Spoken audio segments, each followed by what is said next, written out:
Okay, ഞാനിന്ന് set ചെയ്ത് വെച്ചിട്ടുണ്ട്. നമുക്ക് ആവശ്യമായിട്ടുള്ള ഇന്ന് എടുക്കാൻ ഉദ്ദേശിക്കുന്ന ക്ലാസ്സുകൾ നമ്മൾ സെറ്റ് ചെയ്ത് വെച്ചിട്ടുണ്ട്. ഓക്കെ, നമ്മളിന്ന് ആദ്യം പഠിക്കാൻ പോണത് ഒരു ഓർ എന്നുള്ളൊരു കണ്ടീഷൻസാണ്. ഓർ ഒരു എക്സാമ്പിൾ ഞാനിതിൽ സെറ്റ് ചെയ്ത് വെച്ചിട്ടുണ്ട്. നമ്മളോട് പറയുകയാണ്, നോക്കൂ, order number, cost, payment type, handling charge എന്നിട്ടുള്ളൊരു ഹെഡിങ് കൊടുത്തിട്ടുണ്ട്. അതിൽ ഞാൻ കമ്പനി പറയുകയാണ്, പേയ്മെൻറ്റ് ടൈപ്പ്, നമ്മുടെ പേയ്മെൻറ്റ് ടൈപ്പ് വിസ കാർഡോ അല്ലെങ്കിൽ ഡെൽറ്റ കാർഡോ വെച്ചിട്ടാണ് യൂസ് ചെയ്യുന്നതെന്നുണ്ടെങ്കിൽ അത് ഉപയോഗിക്കുന്നതിനുള്ള ഒരു ഹാൻഡ്ലിംഗ് ചാർജ് വരണം. നമ്മൾ കണ്ടിട്ടാവും അല്ലേ? നമ്മളിപ്പോൾ ക്യാഷ് കൊടുക്കുമ്പോൾ നമ്മൾ ഒരു സ്ഥലത്ത് പോയി ക്യാഷ് കൊടുക്കുമ്പോഴോ ചെക്ക് കൊടുക്കുമ്പോഴോ പോലെയല്ല നമ്മൾ കാർഡുകൾ ഉപയോഗിക്കുമ്പോൾ ആണല്ലോ. അപ്പോൾ ഈ ATM കാർഡ് യൂസ് ചെയ്യുന്ന സമയത്ത് നമ്മൾ അപ്പം പോവില്ലെങ്കിലും അത് ഉപയോഗിക്കുന്നതിനൊരു നിശ്ചിത ഒരു എമൗണ്ട് എന്ത് സംഭവിക്കും, ബാങ്ക് നമ്മളെ കയ്യിൽ നിന്ന് ആഡ് ചെയ്യുന്നുണ്ട്. അല്ലെങ്കിൽ അതിന് മിനിമം ഇത്ര പ്രാവശ്യം ഉപയോഗിക്കാൻ പാടുള്ളൂ എന്ന് കമ്പനിയൊക്കെ പറയാറുണ്ട് ആണല്ലോ. അപ്പോൾ അതേപോലത്തെ ഒരു ചെറിയൊരു പ്രോബ്ലമാണ് നമ്മൾ എക്സലിൽ സെറ്റ് ചെയ്ത് വെച്ചിട്ടുള്ളത് ഇത്രയേ ഉള്ളൂ.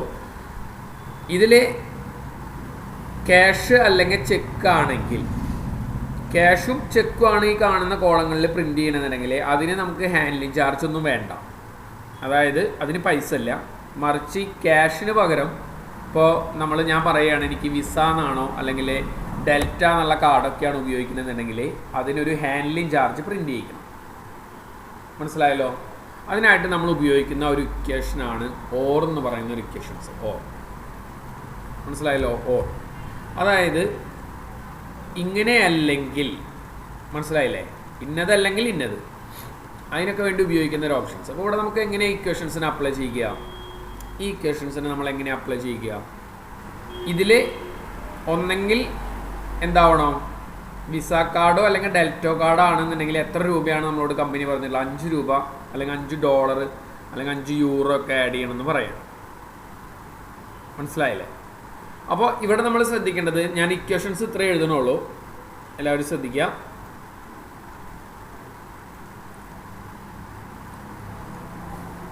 നോക്കാം,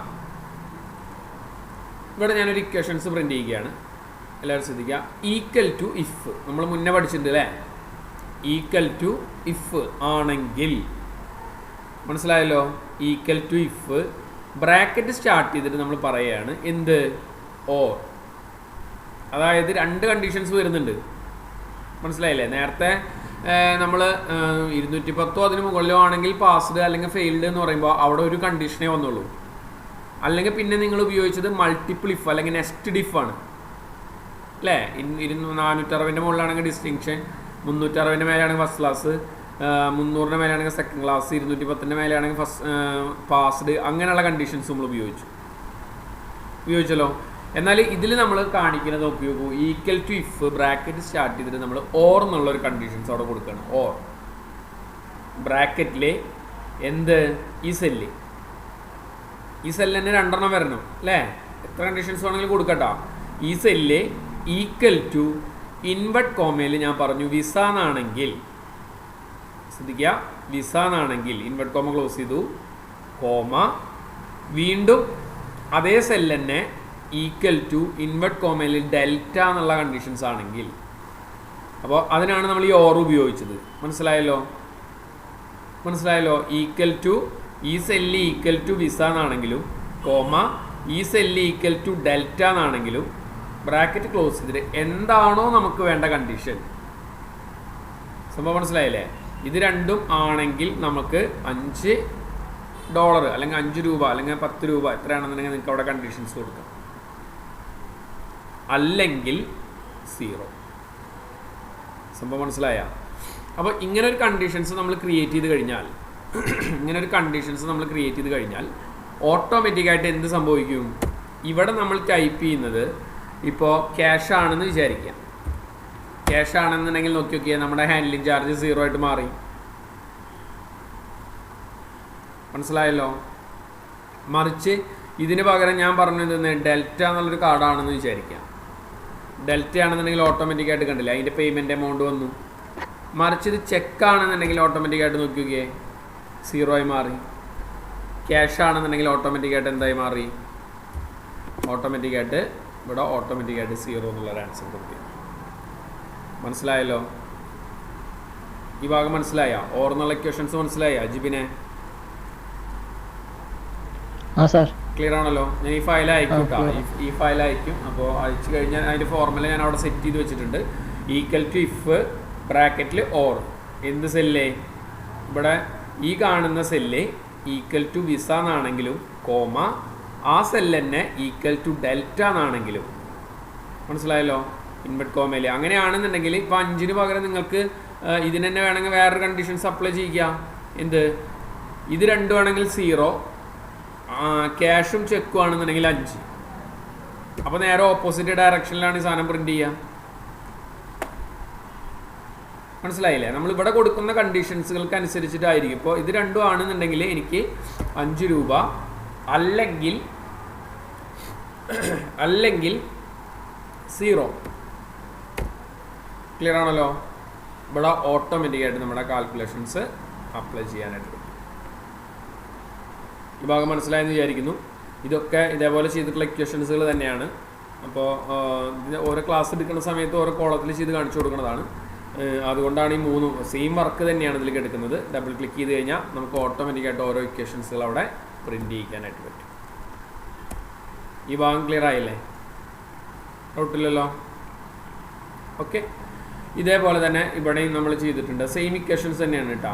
ഓർ വിസയാണെങ്കിൽ അല്ലെങ്കിൽ ഡെൽറ്റ ആണെന്നുണ്ടെങ്കിൽ 5 രൂപ, അല്ലെങ്കിൽ 0. നേരത്തെ ചെയ്തിരുന്ന സെയിം കൺസെപ്റ്റ് ഓർ എന്നുള്ളൊരു ഇക്വേഷൻസ്. അപ്പോൾ നമ്മൾ ഓർ എന്നുള്ള ഇക്വേഷൻസിൽ മെയിനായിട്ട് ശ്രദ്ധിക്കേണ്ട കാര്യം എന്ന് വെച്ച് കഴിഞ്ഞാൽ ഇവിടെ നിന്നുകൊണ്ട് ഇതുവരെയുള്ള ഇക്വേഷൻസ് ആണ്. കണ്ട? ഓർ ഈ cell equal to Visa comma ഈ സെല്ല് ഈക്വൽ ടു ഡെൽറ്റ. മനസ്സിലായല്ലോ? ഇങ്ങനെ നമുക്ക് ഈ സാധനത്തിനെ നമുക്ക് സെറ്റ് ചെയ്ത് കൊടുക്കാനായിട്ട് പറ്റും. ഈ ഭാഗം മനസ്സിലായില്ലേ? ഈ ഭാഗം മനസ്സിലായില്ലേ? ക്ലിയർ ആണല്ലോ? ഡെൽറ്റ ഇങ്ങനെ നമുക്ക് എന്ത് കണ്ടീഷൻസ് വേണമെന്നുണ്ടെങ്കിലും ഓർ എന്നുള്ള കണ്ടീഷൻസിലൂടെ ക്രിയേറ്റ് ചെയ്യും. ഈ ഭാഗം മനസ്സിലായെന്ന് ഞാൻ വിചാരിക്കുന്നു. ഞാൻ അടുത്ത ടോപ്പിക്കിലേക്ക് കടക്കട്ടെ. മനസ്സിലായല്ലോ ഇതിനെ? ഓക്കെ. അടുത്തതാണ് നമ്മൾ കൗണ്ട് ഇഫ് എന്നുള്ളൊരു ഇക്വേഷൻസ് ആണ്. Count if. ഇപ്പോൾ കൗണ്ട് ഇഫ് എന്ന് പറഞ്ഞാൽ നമ്മളൊരു അറ്റൻഡൻസ് ലിസ്റ്റ് ചെയ്തൂല അല്ലേ? അറ്റൻഡൻസ് ലിസ്റ്റ് ചെയ്തില്ലേ കൗണ്ട് ഇഫ് വെച്ചിട്ട്? അതേ സെയിം കൺസെപ്റ്റിലൂടെ തന്നെയാണ് ഓപ്ഷൻസ് ആണിത്. ശ്രദ്ധിക്കുക, ഞാനിവിടെ പറയുകയാണ്, എനിക്ക് എത്ര എണ്ണം ഇതിൻ്റെ ഉള്ളിലുള്ള കൗണ്ട് ഉണ്ട്. ഇതിൽ 4 ഓപ്ഷൻസ് നമ്മൾ പറയുന്നുണ്ട്. ഒന്ന് equal to count, COUNT, count. Bracket start ചെയ്തിട്ട് നമ്മൾ ഏതെങ്കിലും സെല്ല് കാണിച്ചു കൊടുത്ത് ബ്രാക്കറ്റ് ക്ലോസ് ചെയ്ത് കൊടുത്ത് എൻ്റർ അടിച്ച് കഴിഞ്ഞാൽ ഓട്ടോമാറ്റിക്കായിട്ട് എത്ര എണ്ണം ഉണ്ട് എന്നുള്ളത് പ്രിൻ്റ് ചെയ്യും. ഇതിൻ്റെ ഉള്ളിൽ എത്ര എണ്ണം, അതായത് എന്ത് കൗണ്ട് ഇട്ടാ എണ്ണം. അതായത് ഇപ്പോൾ ഇത് രണ്ടും കൂട്ടില്ല. 1, 2, 3, 4, 5. ക്ലിയർ അല്ലേ? കൗണ്ട് എന്നുള്ള ഓപ്ഷൻസ് മനസ്സിലായില്ലേ? നമുക്ക് എത്ര എണ്ണം ഉണ്ട് എന്ന് കണ്ടെത്താനായിട്ട് ഉപയോഗിക്കുന്നതാണ് കൗണ്ട്. ഇനി ഒന്നുകൂടി ഞാൻ കാണിക്കാം. നമ്മൾ പറയുകയാണ്, ഇപ്പോൾ ബാങ്കിൽ പറയുകയാണ് ഇന്ന് എത്ര എൻട്രി വന്നിട്ടുണ്ട്. മനസ്സിലായ? ഇന്ന് എത്ര എൻട്രി വന്നിട്ടുണ്ടെന്നുണ്ടെങ്കിലൊക്കെ നമ്മൾ equal to COUNT, count, bracket start ചെയ്യുക. ഏതൊക്കെ സെല്ലുകളാണെന്നുണ്ടെങ്കിൽ സെല്ലുകളെല്ലാം കൂടി കാണിച്ചു കൊടുക്കുക. ഇപ്പോൾ എക്സാമ്പിളായിട്ട് ഞാൻ ഇത് മൊത്തം കാണിച്ചു കൊടുക്കുകയാണെന്നുണ്ടെങ്കിൽ അത് എത്ര കൗണ്ട് ഉണ്ട് എന്നുള്ളത് കാണിക്കുക, എത്ര എണ്ണം ഉണ്ട് എന്നുള്ളത് കാണിക്കും. മനസ്സിലായല്ലോ? ഇനി ഇതിന് പകരം നമ്മൾ ഇങ്ങനെയാണ് ഡ്രാഗ് ചെയ്യണമെന്നുണ്ടെങ്കിൽ അതിൻ്റെ ഉള്ളിൽ നമ്മൾ ആ ഡ്രാഗ് ചെയ്തതിൻ്റെ ഉള്ളിൽ എത്ര എണ്ണം ഉണ്ട് എന്നുള്ളതാണ് കാണിക്കുന്നത്. അവിടെ നമ്മൾ പേരടിച്ചു കഴിഞ്ഞാൽ കൗണ്ട് കൂട്ടില്ല. പക്ഷേ എന്തെങ്കിലും നമ്പറുകൾ മാത്രം അടിച്ചു കഴിഞ്ഞാൽ ഓട്ടോമാറ്റിക്കായിട്ട് അവിടെ കൗണ്ടിങ് എണ്ണം കൂടും. കണ്ട? 6 എണ്ണമായിട്ട് മാറി. കാരണം ഇതൊന്ന്, ബാക്കിയുള്ളത് 5 എണ്ണം. ക്ലിയർ ആണല്ലോ? കൗണ്ട് ക്ലിയർ ആണല്ലോ? ഇനി കൗണ്ട് എ എന്ന് പറഞ്ഞിട്ടൊരു ഓപ്ഷൻസ് ഉണ്ട്.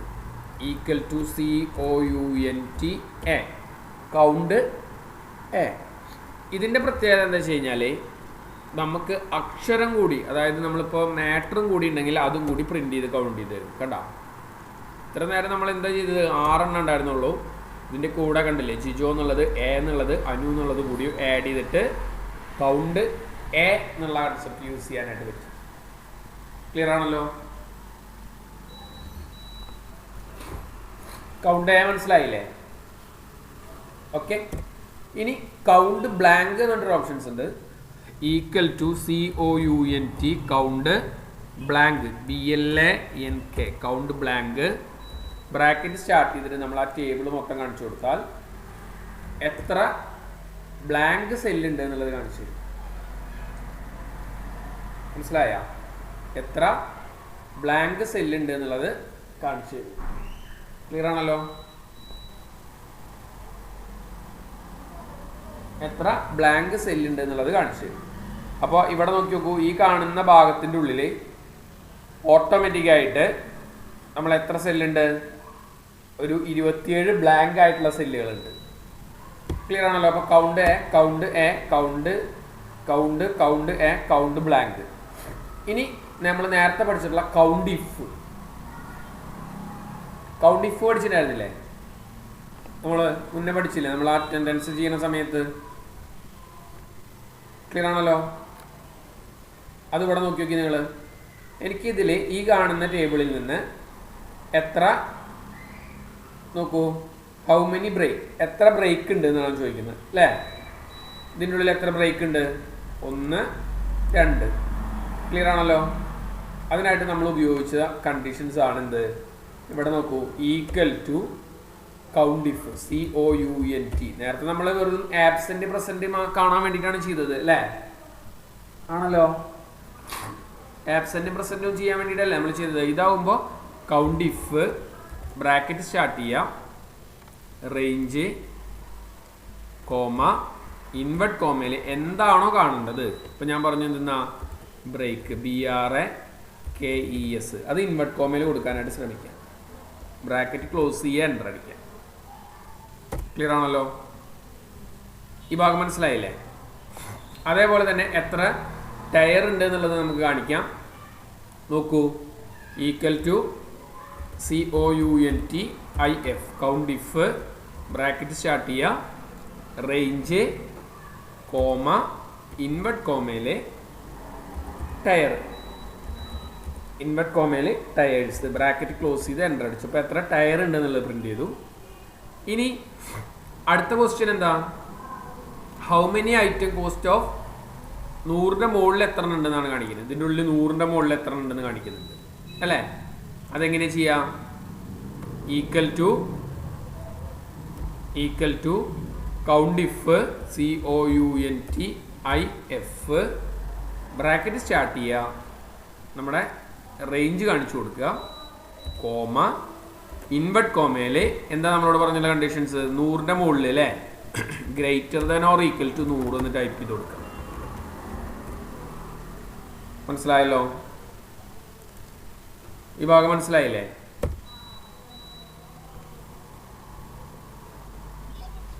ക്ലിയർ അല്ലേ? ഈ ഭാഗം മനസ്സിലായല്ലോ? കൗണ്ട് ഇഫിൻ്റെ ഭാഗം മനസ്സിലായില്ലേ? ഓക്കെ. ഇനി നിങ്ങളോടൊരു കാര്യം കൂടി ശ്രദ്ധിക്കാം. ഇപ്പോൾ നമ്മളൊക്കെ ഇതിൻ്റെ ഉള്ളിൽ നിന്ന് നമ്മൾ ഇൻവെർട്ട് കോമയിൽ കൊടുക്കില്ലേ ചെയ്തത്. ഇനി അതിന് പകരം equal to COUNTIF count if, bracket start ചെയ്യുക. ഞാൻ എന്ത് ചെയ്തു? ഇത് ഡ്രാഗ് ചെയ്ത് കൊടുത്തു, കോമ, ഇൻവെർട്ട് കോമയിൽ കൊടുക്കുന്നതിന് പകരം നിങ്ങൾ ഏതെങ്കിലും ഒരു സെല്ല് കാണിച്ചു കൊടുത്താൽ, ക്രൈറ്റീരിയ കാണിച്ചു കൊടുത്താൽ പിന്നെ നമ്മൾ ടൈപ്പ് ചെയ്യേണ്ട ആവശ്യമില്ല. മനസ്സിലായ? ഇത്ര നേരം നമ്മൾ ഇൻവെർട്ട് കോമയുടെ ഉള്ളിലാണ് കൊടുത്തിട്ടുണ്ടായിരുന്നത് അല്ലേ? ഇവിടെയൊക്കെ ഇൻവെർട്ട് കോമയുടെ ഉള്ളിലല്ലേ കൊടുത്തിട്ടുണ്ടായിരുന്നത്. എന്നാൽ ഇവിടെ നമ്മൾ എന്താ ചെയ്യണത്? ഒരു പർട്ടിക്കുലർ സെല്ല് കാണിച്ചു കൊടുക്കുക ചെയ്യണത്. സർവീസ് എന്നുള്ള ഒരു പ്രത്യേക ഒരു കോളം അല്ലെങ്കിൽ ഒരു സെല്ല് കാണിച്ചു കൊടുക്കുമ്പോഴാണ് അതിൽ എത്ര സർവീസ് ഉണ്ട്. ഇങ്ങനെ ചെയ്യുന്നതുകൊണ്ടുള്ളൊരു ഗുണം എന്താണെന്ന് അറിയാം നിങ്ങൾക്ക്? ഇവിടെ നിങ്ങൾ ബ്രേക്ക് എന്ന് ടൈപ്പ് ചെയ്യുകയാണെങ്കിൽ BRAKES അല്ലേ, ബ്രേക്സിന് ടൈപ്പ് ചെയ്യുകയാണെങ്കിൽ ബ്രേക്സ് എത്ര ഉണ്ടെന്നുള്ളത് പ്രിന്റ് ചെയ്യും. മനസ്സിലായല്ലോ? വിൻഡോന്ന് ടൈപ്പ് ചെയ്യുകയാണെന്നുണ്ടെങ്കിൽ വിൻഡോ എന്നുള്ളത് എത്ര ഉണ്ടെന്നുള്ളത് പ്രിന്റ് ചെയ്യും. മനസ്സിലായ? മറ്റേലൊന്നും ചെയ്യാൻ പറ്റില്ല. മറ്റേലൊക്കെ നമ്മൾ ഇവിടെ പോയി ഇതിൻ്റെ ഉള്ളിൽ മാറ്റം വരുത്തണം. വേണ്ടേ? ഇവിടെയാണെങ്കിൽ അതിൻ്റെ ആവശ്യമില്ല. ഓട്ടോമാറ്റിക്കായിട്ട് ഏതെങ്കിലും ഒരു പർട്ടിക്കുലർ സെല്ലിൻ്റെ അടിസ്ഥാനത്തിൽ നമുക്കിതിനെ കൗണ്ട് ചെയ്യിക്കാനായിട്ട് പറ്റും. ക്ലിയർ ആണല്ലോ? ഈ ഭാഗം മനസ്സിലായില്ലേ? ഓക്കെ. ഇനി അതിന് പറ്റിയൊരു എക്സാമ്പിൾ ഞാനിവിടെ സെറ്റ് ചെയ്ത് വെച്ചിട്ടുണ്ട്. ശ്രദ്ധിക്കുക നിങ്ങൾ. ഇവിടെ sales on, salesman, model number, colour, total sale. ഞാൻ പറയുകയാണ്, ജിജോ എന്ന് പറഞ്ഞ സെയിൽസ്മാൻ എത്ര എണ്ണം വിറ്റിട്ടുണ്ട്? ജിജോ എന്നുള്ള സെയിൽസ്മാൻ എത്ര എണ്ണം വിറ്റിട്ടുണ്ട്? എത്ര എണ്ണം വിറ്റിട്ടുണ്ട്? ജിജോ എന്ന് എത്ര ആളുണ്ട്? ഇവിടെ നോക്കി നോക്കി. 1, 2, 3 അല്ലേ? 3 എണ്ണമാണ് ജിജോ വിറ്റിട്ടുള്ളത് അല്ലേ? അപ്പോൾ ഇവിടെ നമ്മൾ എന്ത് ചെയ്യാണ്? ഈക്വൽ ടു കൗണ്ട് ഇഫ് എന്ന് കൊടുത്തിട്ട് നമ്മൾ ഡ്രാഗ് ചെയ്തു. മൊത്തം ജിജോ എന്നുള്ള സെല്ല് കാണിച്ചു. ക്ലിയർ ആണല്ലോ? ഞാൻ കാണിച്ചു തരാം. Equal to COUNT count if, bracket start ചെയ്യുക. ആദ്യം നമ്മുടെ സെയിൽസ്മാൻ്റെ കോളം, അതിപ്പോൾ കുറച്ച് കൂടുതൽ ഡ്രാഗ് ചെയ്താലും കുഴപ്പമില്ല കേട്ടോ. കോമ, അതിലെന്താണ് നമ്മുടെ ജിജോ. അപ്പോൾ എത്ര എണ്ണം ഉണ്ടെന്നുള്ളത് കാണിച്ചു. ഇപ്പോൾ ജിജോന് പകരം നിങ്ങൾ അനു എന്നാണ് കൊടുക്കണമെന്നുണ്ടെങ്കിൽ അനു എത്ര എണ്ണം ഉണ്ടെന്നുള്ളത് കാണിക്കും. ഒരു മിനിറ്റ്.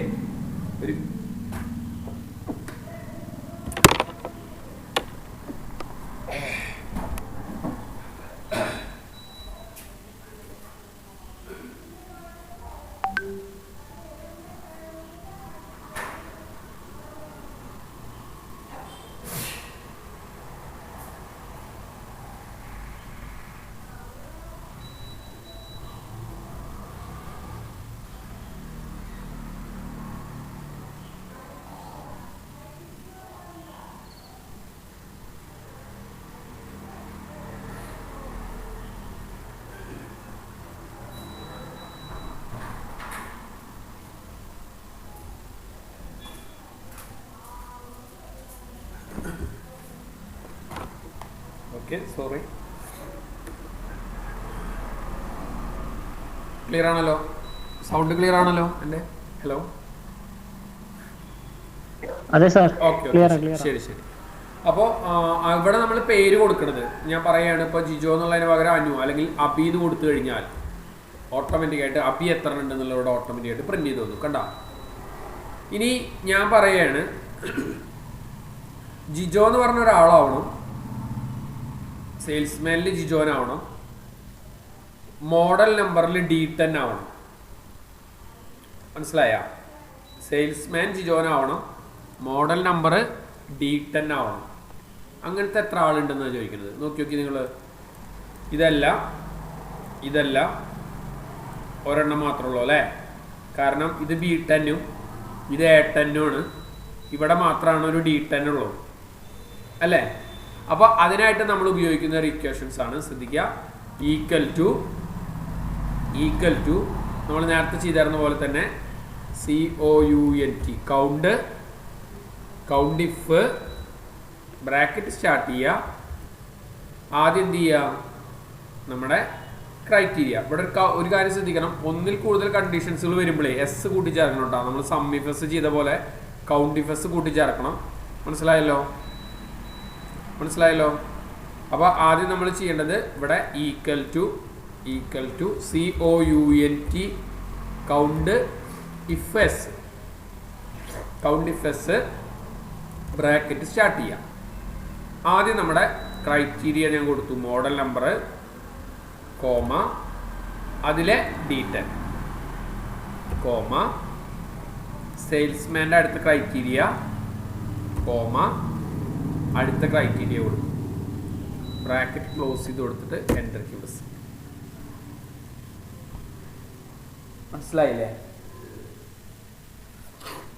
മനസ്സിലായല്ലോ? ഒന്നുകൂടി പറയാം. Equal to COUNTIF count if S ഇട്ടാ. Count if S bracket start ചെയ്യാം. ബ്രാക്കറ്റ് സ്റ്റാർട്ട് ചെയ്തിട്ട് ആദ്യം നമ്മുടെ ഫസ്റ്റത്തെ ക്രൈറ്റീരിയ മോഡൽ നമ്പറാണ് കൊടുക്കണമെന്ന് വയ്ക്കുക, കോമ, അതിൽ മോഡൽ നമ്പറിൻ്റെ സെല്ല്, കോമ, പിന്നെ സെയിൽസ്മാൻ്റെ സെല്ല്, കോമ, അതിൽ സെയിൽസ്. ക്ലിയർ ആണല്ലോ? ബ്രാക്കറ്റ് ക്ലോസ് ചെയ്ത് കൊടുത്തിട്ട് എൻ്റർ ആക്കി. ഇനി അടുത്തതായിട്ടുള്ള ഒരു കണ്ടീഷൻസ് അവിടെ പറയുന്നുണ്ട്. സെയിൽസ്മാൻ ജിജോൻ ആവണം, മോഡൽ നമ്പർ D10 ആവണം, കളർ ബ്ലാക്ക് ആവണം. മനസ്സിലായ? അപ്പോൾ അതിനായിട്ട് നമ്മൾ ഉപയോഗിക്കുന്ന സെയിം ഇക്വേഷൻസ് തന്നെയാണ്. Equal to COUNTIFS countifs bracket start ചെയ്യാം. ബ്രാക്കറ്റ് സ്റ്റാർട്ട് ചെയ്തിട്ട് ആദ്യം എന്തായിരിക്കണം, ഫസ്റ്റത്തെ ക്രൈറ്റീരിയ റേഞ്ച് 1. ഇപ്പോൾ ഞാൻ നമ്മുടെ സെയിൽസ്മാൻ കൊടുത്തു, കോമ, അതിൽ ജിജോ, കോമ, മോഡൽ നമ്പർ കൊടുത്തു, കോമ, അതിൽ മോഡൽ നമ്പർ, കോമ, കളർ കൊടുത്തു, കോമ, അതിൽ കളർ. മനസ്സിലായല്ലോ? ബ്രാക്കറ്റ് ക്ലോസ് ചെയ്ത് കൊടുത്തിട്ട് നിങ്ങൾ എൻ്റർ പ്രസ് ചെയ്യും. ഇനി ഇതിലൊരു കാര്യം ശ്രദ്ധിക്കേണ്ടത്, നമ്മളിവിടെ മാറ്റുന്നതിനനുസരിച്ച്, ഇവിടെ ഇപ്പം ഞാൻ അബിക്ക് പകരം ജിജോ എന്നാണെങ്കിൽ കണ്ട ജിജോ 3 ഉണ്ട്. മനസ്സിലായല്ലോ? ഇനി അനു എന്നാണെന്നുണ്ടെങ്കിൽ എന്താ, അനു D10 ഒന്നും വിറ്റിട്ടില്ല, ശരിയല്ലേ? അനു D10 അല്ല വിറ്റുള്ള, S10 ആണ് വിറ്റുള്ളത്. അപ്പം ഞാനിവിടെ S10 ആണെങ്കിലാ ഓട്ടോമാറ്റിക്കായിട്ട് പ്രിന്റ് ചെയ്യും. മനസ്സിലായ? പിന്നെ അതേപോലെ തന്നെ ഞാനിവിടെ പറയുകയാണ് നിന്ന്, ഇവിടെ അബി D10 ബ്ലാക്ക് ആയിട്ടൊന്നും വിറ്റിട്ടില്ല. മനസ്സിലായല്ലോ? മറിച്ച് അബി S10 നോക്കിയേ, S10 ബ്ലാക്ക് ഒരെണ്ണം വിറ്റിട്ടുണ്ട്. ക്ലിയർ ആണല്ലോ? ഈ ഭാഗം മനസ്സിലായില്ലേ? അപ്പോൾ ഓറ് പോലെ തന്നെ നമ്മൾ എന്ത് ചെയ്തു, ഈ 2 കണ്ടീഷൻസ് റിമൂവ് ചെയ്യാം. ഇതൊക്കെ നമ്മൾ മുന്നേ ചെയ്തതാണ്. ഓറ് ചെയ്ത അതേ സെയിം കൺസെപ്റ്റിലൂടെ തന്നെ നമ്മളൊരു കൗണ്ടിഫസ് എന്നുള്ളൊരു ഇക്വേഷൻസ് വർക്കൗട്ട് ചെയ്തു. ക്ലിയർ അല്ലേ? അതിൽ നമ്മൾ കുറച്ചധികം ഇക്വേഷൻസ് ചെയ്തു. ആദ്യം കൗണ്ട് ചെയ്തു. ക്ലിയർ ആണല്ലോ? പിന്നെ കൗണ്ട് എ ചെയ്തു, കൗണ്ട് ബ്ലാങ്ക് ചെയ്തു. ക്ലിയർ അല്ലേ? ക്ലിയർ ആണല്ലോ? അടുത്തതാണ് ആവറേജ് എന്നുള്ളൊരു ഫംഗ്ഷനാണ്. ആവറേജ് ഇഫ് എന്ന് പറഞ്ഞു കഴിഞ്ഞാൽ നമ്മൾ sum if, count if, average if എന്നുള്ളൊരു കൺസെപ്റ്റാണ് ഇനി പഠിക്കാൻ പോണത്. നമ്മൾ പറയുകയാണ് ഒരു പ്രൊഡക്റ്റിൻ്റെ ആവറേജ് കാണണം, അല്ലെങ്കിൽ ഒരു ജോലി ചെയ്തിട്ടുള്ള ആൾക്കാരുടെ ആവറേജ് ക്വാളിറ്റി കാണണം, അല്ലെങ്കിൽ ആവറേജ് പ്രൊഡക്ടിവിറ്റി കാണണം. അങ്ങനെയൊക്കെ കാണണമെന്ന് വിചാരിക്കാം. അപ്പോൾ അതിനായിട്ട് നമ്മളിവിടെ സെറ്റ് ചെയ്ത് വെച്ചിട്ടുള്ളത്, ഞാനിവിടെ സെറ്റ് ചെയ്ത് വെച്ചിട്ടുള്ളത്, ഒന്ന് എംപ്ലോയിയുടെ ID സെറ്റ് ചെയ്ത് വെച്ചിട്ടുണ്ട്. രണ്ടാമത് നമ്മൾ എംപ്ലോയിയുടെ പേര് സെറ്റ് ചെയ്ത് വെച്ചിട്ടുണ്ട്. അവരുടെ മാസം, ഏത് മാസങ്ങളിലുള്ള വർക്കാണെന്നുള്ളത് വെച്ചിട്ടുണ്ട്. പ്രൊഡക്ടിവിറ്റി കൊടുത്തിട്ടുണ്ട്, ക്വാളിറ്റി കൊടുത്തിട്ടുണ്ട്. ക്ലിയർ ആണല്ലോ? ഇത് മനസ്സിലായില്ലേ? ഇനി ആൻസർ കാണാനായിട്ട് ശ്രദ്ധിക്കട്ടോ. ആൻസർ കാണാനായിട്ട്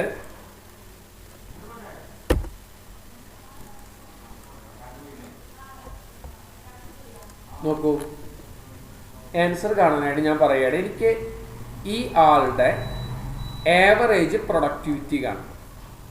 ഈ ടേബിളിൽ നിന്ന് ശ്രദ്ധിക്കട്ടോ, ഈ ടേബിളിൽ നിന്ന് അനു എന്നുള്ള ആളുടെ ആവറേജ് പ്രൊഡക്ടിവിറ്റി കാണണം. ഇവിടെ നോക്കിയൊക്കെ അനു ജനുവരിയിൽ ഇത്ര വിറ്റിട്ടുണ്ട്, അനു മാർച്ചിൽ ഇത്ര ചെയ്തിട്ടുണ്ട്, അനു ജനുവരിയിൽ വീണ്ടും 225 പ്രൊഡക്റ്റ് വെച്ച് ചെയ്തിട്ടുണ്ട്. അപ്പോൾ ഇവരുടെ ഒരു ആവറേജ് പ്രൊഡക്ടിവിറ്റി കാണും. മനസ്സിലായല്ലോ? ക്വസ്റ്റ്യൻ മനസ്സിലായില്ലേ? അതിനായിട്ട് നമ്മൾ ഉപയോഗിക്കുന്ന ഒരു ഓപ്ഷൻസ് ആണ്. ശ്രദ്ധിക്കുക, ആദ്യം നിങ്ങൾ എന്ത് ചെയ്യുക വെച്ച് കഴിഞ്ഞാൽ ഈക്വൽ ടു ആവറേജ് ഇഫ് എന്ന് ടൈപ്പ് ചെയ്യുക. ആവറേജ് ഇഫ് എന്ന് ടൈപ്പ് ചെയ്തിട്ട് ബ്രാക്കറ്റിൽ എന്ത് ചെയ്യുക, നമ്മൾ എന്ത് ചെയ്യുന്നു, ഈ കാണുന്ന സെല്ലിൽ നിന്ന്, അതായത് മുന്നത്തെ സെല്ലിൽ നിന്ന്, മനസ്സിലാക്കുക, മുന്നത്തെ സെല്ലിൽ നിന്ന് ഇതിൽ നിന്നാണ് കാണാൻ പോണത് അല്ലേ, ആളുടെ പേരിൻ്റെ അടിസ്ഥാനത്തിലല്ലേ കാണാൻ പോണത്. അപ്പോൾ ഈ ഭാഗം മൊത്തം ഡ്രാഗ് ചെയ്യും. അതുകൊണ്ട് ഞാൻ കാണിക്കാം, ശ്രദ്ധിക്കട്ടോ. ഉത്തരം ചെയ്ത് വെച്ച് നോക്കണ്ട നിങ്ങൾ. ഞാനിവിടെ ചെയ്യാം. ഈക്വൽ ടു AVERAGE ആവറേജ് ഫോഡ് ബ്രാക്കറ്റ് സ്റ്റാർട്ട് ചെയ്തു. മുന്നത്തെ ഷീറ്റിൽ നിന്ന് ഈ കാണുന്ന കംപ്ലീറ്റ് കോളം സെലക്ഷൻ ചെയ്തു. കോമ നമ്മുടെ കോമ അവിടെ നിന്ന് ഇടണം കേട്ടോ. കോമ ഇട്ടതിന് ശേഷം അപ്പുറത്തെ ഷീറ്റിലത്തെ ഈ ഷീറ്റിലത്തെ ഫസ്റ്റ് നെയിം അനുവിൻ്റെ ഡീറ്റെയിൽസാണ് നമ്മൾ കാണാൻ പോകുന്നത്. ആണല്ലോ. കോമ എന്താണ് കാണാൻ പോണത്? ആദ്യത്തെ ഷീറ്റിലത്തെ പ്രൊഡക്ടിവിറ്റി. മനസ്സിലായ നമ്മൾ സമ്മിഫൊക്കെ ചെയ്തായിരുന്ന സെയിം കൺസെപ്റ്റ് തന്നെ കേട്ടോ. സമ്മിഫൊക്കെ ചെയ്തില്ലേ, അതേ സെയിം കൺസെപ്റ്റ് തന്നെ. ചെയ്യേണ്ടത് ഇത്രേ ഉള്ളൂ. Equal to average if AVERAGE average if bracket start ചെയ്യാം. എന്താ കാണാൻ പോണത്? തൊട്ട് മുന്നത്തെ ഷീറ്റിലത്തെ ആൾക്കാരുടെ കംപ്ലീറ്റ് കോളം നമ്മൾ ഡ്രാഗ് ചെയ്ത് കൊടുക്കുക. കോമ ഈ കോളത്തിലത്തെ ഫസ്റ്റത്തെ പേര് അനുവിൻ്റെ ആണല്ലോ കണ്ട്. ആ കോളത്തിൽ ആ മൊത്തം ടേബിളിൽ നിന്ന് അനുവിൻ്റെ മാത്രമാണ് ഇപ്പോൾ ഇവിടെ കാണാൻ പോണത്. മനസ്സിലായല്ലോ. അപ്പോൾ അതിനായിട്ട് ഞാൻ ഈ കാണുന്ന ഒരു കോളം സെലക്ഷൻ ചെയ്ത് ഇവിടെ നിന്ന് കോമ ഇട്ട് കൊടുക്കുക. നേരെ എന്തിൽ നിന്ന് കാണണം? ഈ പ്രൊഡക്ടിവിറ്റിയിൽ നിന്ന് കാണണം. മനസ്സിലായല്ലോ. ബ്രാക്കറ്റ് ക്ലോസ് ചെയ്യുക, എൻ്റർ അടിക്കുക. ഇനി ഒരെണ്ണം ചെയ്ത് കഴിഞ്ഞാൽ പിന്നെ നിങ്ങൾക്ക് ഡ്രാഗ് ചെയ്താൽ പോരെ. ഓരോരുത്തരുടെ ആവറേജ് പ്രൊഡക്ടിവിറ്റിയും കണ്ടത് കേട്ടോ. ക്ലിയർ ആണല്ലോ. ഇനി ആവറേജ് ക്വാളിറ്റി എങ്ങനെയാണ് കാണുന്നത്? ഇതേപോലെ തന്നെ equal to average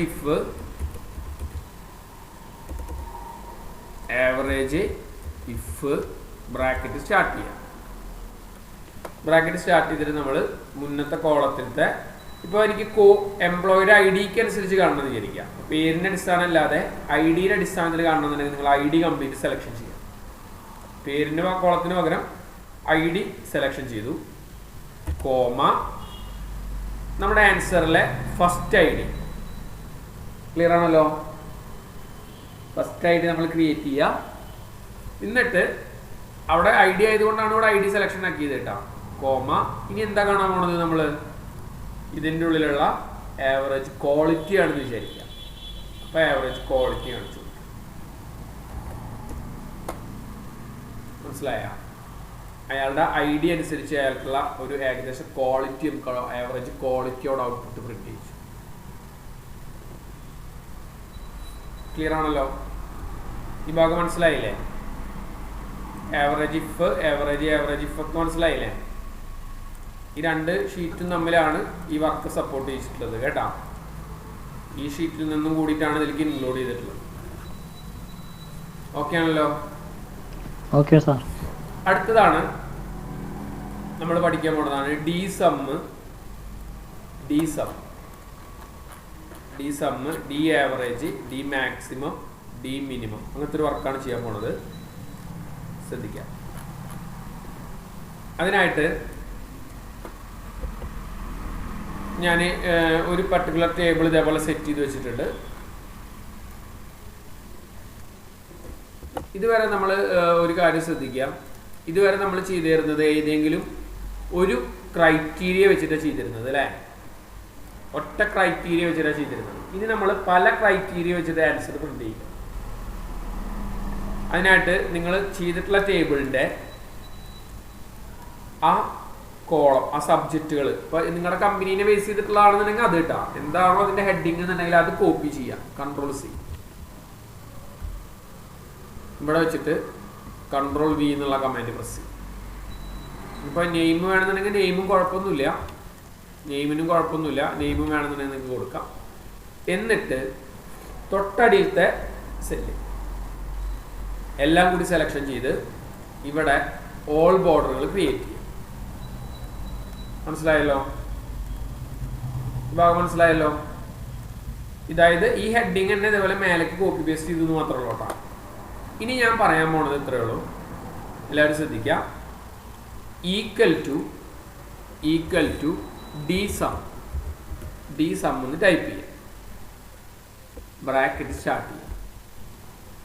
bracket start ചെയ്തിട്ട് ഞാൻ എന്ത് പറയാണ്, ഈ കാണുന്ന കംപ്ലീറ്റ് കോളം കാണിച്ചുകൊണ്ട് കോമ നമ്മളോട് ചോദിക്കുന്നുണ്ട് ഫീൽഡ് നെയിം എന്താണോ കാണാൻ ഉദ്ദേശിക്കുന്നത്. അപ്പം ഞാൻ പറഞ്ഞു എനിക്ക് കാണാൻ ഉദ്ദേശിക്കുന്നത് എന്താണ്, എനിക്ക് മലയാളത്തിൻ്റെ ഫീൽഡാണ്, അതായത് മലയാളമാണ് കാണാൻ ഉദ്ദേശിക്കുന്നതെന്നുണ്ടെങ്കിൽ മലയാളം എന്നുള്ളതിൻ്റെ മുകളിൽ ടിക്ക് ചെയ്യുക. കോമ ക്രൈറ്റീരിയ ചോദിക്കുന്നുണ്ട്, നമ്മൾ ഈ ടേബിൾ മൊത്തം കാണിച്ചു കൊടുക്കും. മനസ്സിലായല്ലോ? ബ്രാക്കറ്റ് ക്ലോസ് ചെയ്ത് കൊടുത്ത് എൻ്റർ അടിച്ചു. ഇപ്പോൾ ഇവിടെ ആൻസർ വന്നിട്ടുള്ളത് 152 എന്നുള്ളതാണ് അല്ലേ. നമ്മൾ എന്ത് ഫീൽഡാണ് കൊടുത്തിട്ടുണ്ടായിരുന്നത്, മലയാളത്തിൻ്റെ കൊടുത്തിട്ടുണ്ടായിരുന്നത് അല്ലേ. നോക്കി നോക്കിയേ, മലയാളത്തിൻ്റെ ടോട്ടൽ മാർക്കാണ് ഇപ്പോൾ ഇവിടെ പ്രിന്റ് ചെയ്തിട്ടുള്ളത്. മനസ്സിലായ? അത് നമ്മളിവിടെ ഫീൽഡ് നെയിം നമ്മൾ മലയാളം കൊടുത്തത് കൊണ്ടാണ് മലയാളം പ്രിന്റ് ചെയ്തത്. മറിച്ച് ഈ ഫീൽഡ് നെയിം നമ്മളിപ്പോൾ ഒരു ഫിസിക്സ് ആണ് കൊടുക്കണമെന്നുണ്ടെങ്കിൽ ഫിസിക്സിന്റെ ടോട്ടൽ മാർക്കാണ് പ്രിന്റ് ചെയ്യുക. സംഭവം മനസ്സിലായ? ക്ലിയർ ആണല്ലോ? ഇനി അത് മാത്രമല്ല, ഇപ്പം ഞാനിവിടെ പറയുകയാണ് ഫീൽഡ് നെയിം നമ്മൾ മലയാളം കൊടുത്തു, ഇവിടെ ഒരു കണ്ടീഷൻസ് അപ്ലൈ ചെയ്യാൻ പോവാണ്. ഞാൻ പറഞ്ഞത് greater than or equal to 40 മുകളിലുള്ള സമ്മ് ഡി സമ്മ് മതി. കണ്ട ആൻസർ വന്നതുണ്ട നിങ്ങൾ മനസ്സിലായല്ലോ? 49 41 ആണ് ഉള്ളത് അല്ലേ. രണ്ടും കൂടി കൂട്ടിയിട്ട് ഓട്ടോമാറ്റിക്കായിട്ട് 90 വന്നതണ്ട. 90 വന്നില്ലേ? 49 41 കൂടി കൂട്ടിയിട്ട് 90 കൂടെ കിട്ടി. ക്ലിയർ ആണല്ലോ? ഇനി ഇത് നമ്മൾ ഗ്രേറ്റർ ദാന് പകരം ലെസ് ദാൻ കൊടുത്ത് നോക്കി നോക്കൂ. അപ്പോൾ ഇവിടെ 62 എന്നുള്ള ആൻസർ പ്രിന്റ് ചെയ്തു. കാരണം എന്താ, 40 കുറവുള്ളത് മാത്രം കൂട്ടി. മനസ്സിലായ? 40 കുറവുള്ള ആൻസർ മാത്രമാണ് അവിടെ പ്രിന്റ് ചെയ്തത്. നോക്കി നോക്കിയാൽ ആൾട്ട് ഈക്വൽ ടു കൊടുത്ത് നോക്കിയാൽ നിങ്ങൾ 62 ആൻസർ പ്രിന്റ് ചെയ്താട്ടാ. മലയാളത്തിലാണ് കേട്ടോ, ശ്രദ്ധിക്കണം. നമ്മൾ ഏത് ഫീൽഡാണോ കൊടുക്കുന്നതെന്നുണ്ടെങ്കിൽ ആ ഫീൽഡാണ് നമ്മൾ സെറ്റ് ചെയ്യുന്നത്. ഇനി ഒരു കാര്യം കൂടി നമ്മൾ ശ്രദ്ധിക്കുകയാണ്. ഒരു കാര്യം ഞാൻ പറയുകയാണ്. ഇവിടെ ഞാൻ ഇത് ഞാൻ greater than or equal to 40 തന്നെ കൊടുക്കാൻ പോവാണ്. ഇവിടെ ഞാൻ greater than or equal to 40 തന്നെ കൊടുത്തു. The sum okay. ഇനി ഞാൻ ഇവിടെ ഒരു കണ്ടീഷൻസ് പറയാൻ പോകുന്നു. ഇംഗ്ലീഷിലെ greater than or equal to 25 ആവും. മനസ്സിലായ? ഇംഗ്ലീഷിലെ greater than or equal to 25 ആവും. മലയാളത്തിൽ 40 മുകളിലാവണം, ഇംഗ്ലീഷിൽ 25 മുകളിലാവണം. ഇവിടെ ആൻസർ വന്നത് കണ്ട നിങ്ങൾ, എന്താ വന്നത്? 49 എന്നുള്ള ആൻസർ വന്നത് അല്ലേ. കാരണം എന്താ, ഈ രണ്ട് കണ്ടീഷനും പാലിക്കുന്നത് ഒന്നേ ഉള്ളൂ. മനസ്സിലായ? നമ്മൾ പറഞ്ഞ രണ്ട് കണ്ടീഷൻസും പാലിക്കുന്നത് ഒന്നേ ഉള്ളൂ. ക്ലിയർ ആണല്ലോ? ഈ ഭാഗം മനസ്സിലായല്ലോ? ഈ ഭാഗം മനസ്സിലായില്ലേ? അതായത് മലയാളത്തിൽ 40 മുകളിലും ഇംഗ്ലീഷിൽ 25 മുകളിലുള്ളതിൻ്റെ മലയാളത്തിൻ്റെ ടോട്ടൽ. അങ്ങനെയാണ് ശ്രദ്ധിക്കേണ്ടത് കേട്ടോ. അല്ലാതെ നമ്മൾ രണ്ടിനും കൂടി ടോട്ടൽ കൺഫ്യൂഷൻ ആക്കരുത്. നമ്മൾ ഏതാണോ നമ്മുടെ ഫീൽഡ് കൊടുത്തിട്ടുള്ളത് അതിൻ്റെ ആൻസറാണ് പ്രിന്റ് ചെയ്യുക. പക്ഷെ കണ്ടീഷൻസ് രണ്ടെണ്ണം അപ്ലൈ ചെയ്യും. മലയാളത്തിൽ 40 മുകളിലും ഇതുണ്ട് അല്ലേ, ഇതുണ്ട്. മറിച്ച് ഇംഗ്ലീഷിൽ 25 മുകളിലുള്ളത് ഏതാ? 25 മുകളിൽ ഇത് മാത്രമേ ഉള്ളൂ അല്ലേ. ഇതില്ലല്ലോ. പിന്നെ ഇതുണ്ട് അല്ലേ. ഓക്കെ, ഇത് 3 ഉണ്ട്. പക്ഷേ ഈ 3 എണ്ണത്തിൻ്റെ ഇപ്പുറത്തെ സൈഡിൽ നമ്മൾ പറയുന്ന കണ്ടീഷൻസ് ഇല്ല, 40ൻ്റെ മുകളിലല്ല. മനസ്സിലായ? അപ്പോൾ ഈ കണ്ടീഷൻസുകൾ ഒന്നും അപ്ലൈ ചെയ്യില്ല, ഇതൊന്നും അപ്ലൈ ചെയ്യില്ല, ഇതും അപ്ലൈ ചെയ്യില്ല. കാരണം ഇവിടെ 25ന് മുകളിലല്ല. മനസ്സിലായല്ലോ? ആകെ കൂടി നമുക്ക് ഈ 2 കണ്ടീഷൻസും പാലിക്കുന്നത് മാത്രമേ ഉള്ളൂ. അപ്പോൾ അതിൻ്റെ മലയാളത്തിൽ മാത്രം ടോട്ടൽ എത്ര ഉണ്ടെന്ന് നമ്മളോട് ചോദിക്കും. മറിച്ച് നിങ്ങളിവിടെ നോക്കി നോക്കൂ, ഇതൊരു 26 ആണെങ്കിൽ എന്ത് സംഭവിക്കും? 90 പ്രിന്റ് ചെയ്യും.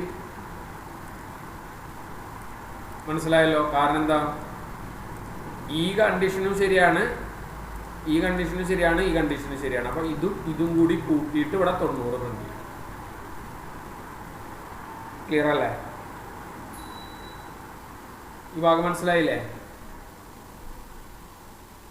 മനസ്സിലായല്ലോ? ഓക്കെ. ഇതിൽ തന്നെ ഒരു കാര്യം കൂടി നമ്മളിതിൽ ശ്രദ്ധിക്കേണ്ടതുണ്ട്. അത് എന്താണെന്നുള്ളത് ഞാൻ പറഞ്ഞുതരാം. നമ്മൾ ഇവിടെ എത്ര കണ്ടീഷൻസ് കൊടുക്കുന്നോ ആ കണ്ടീഷൻസിനനുസരിച്ച് ഇപ്പം നമ്മൾ പറയാണ്, ഇതൊക്കെ കഴിഞ്ഞിട്ട് ഞാൻ പറയാണ് മാത്സിൽ = 14 ആവണം, അപ്പോഴും 90 കിട്ടും. സോഷ്യലിൽ > 40 ആവണം, അപ്പോഴും 90 തന്നെയാണ്. മറിച്ച് സയൻസിൽ > 25 ആവണം എന്ന് പറഞ്ഞു കഴിഞ്ഞാൽ നമ്മൾ ഉത്തരം 0 ആയിട്ട് മാറി. കാരണം ഈ കണ്ടീഷനും പാലിച്ചു, പക്ഷെ ഈ 5 കണ്ടീഷൻസിലെ ഈ കണ്ടീഷൻസ് തെറ്റാണ് അല്ലേ? സയൻസിൽ 12 മാർക്കുള്ളതിൻ്റെ നേരെ. മനസ്സിലായില്ലേ? ഓക്കെ. ഇതേപോലെ ഡി സമ്മ് പോലെ നമ്മൾ ഉപയോഗിക്കുന്ന മറ്റൊരു ഇക്വേഷനാണ് ഡി ആവറേജ്. ഇങ്ങനെയാണല്ലോ. വ്യത്യാസം ഇത്രയേ ഉള്ളൂ. ഡി ആവറേജ് എന്ന് മാത്രം പ്രിന്റ് ചെയ്യണം, അത്രേ ഉള്ളൂ. ഞാൻ ഒന്ന് കാണിച്ചു തരാം, ശ്രദ്ധിക്കുക. = ഡി ആവറേജ്,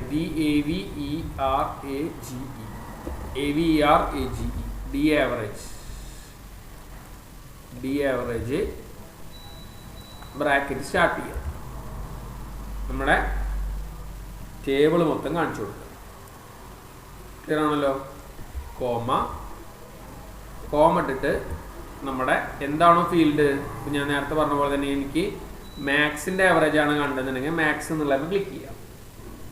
കോമ നമ്മുടെ ക്രൈറ്റീരിയ സെറ്റ് ചെയ്ത് കൊടുക്കുക. മനസ്സിലായില്ലേ?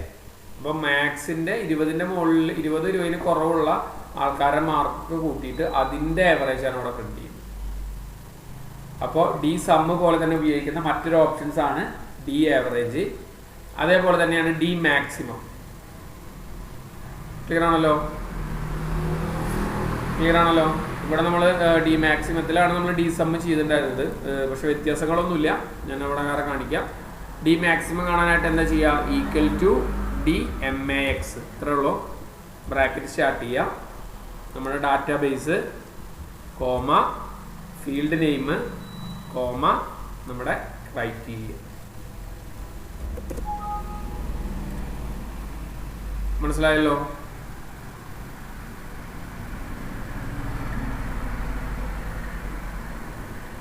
ഭാഗം മനസ്സിലായില്ലേ? ഒന്നുകൂടി കാണിക്കാം.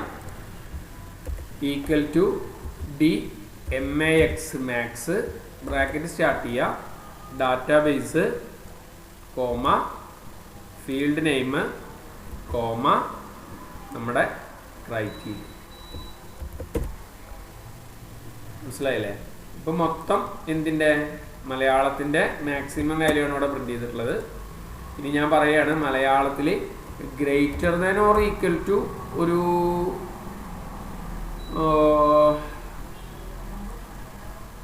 40 കൊടുത്തു എന്നുണ്ടെങ്കിലും കണ്ട. ഓക്കെ, നിങ്ങൾ > 40 എന്ന് കൊടുത്തു കഴിഞ്ഞാൽ അല്ല, > 40 എന്ന് കൊടുത്തു കഴിഞ്ഞാലും 40 അതിന് മുകളിലുള്ളതിൻ്റെ മാക്സിമം വാല്യൂ ആണ് അവിടെ കൊടുത്തത്.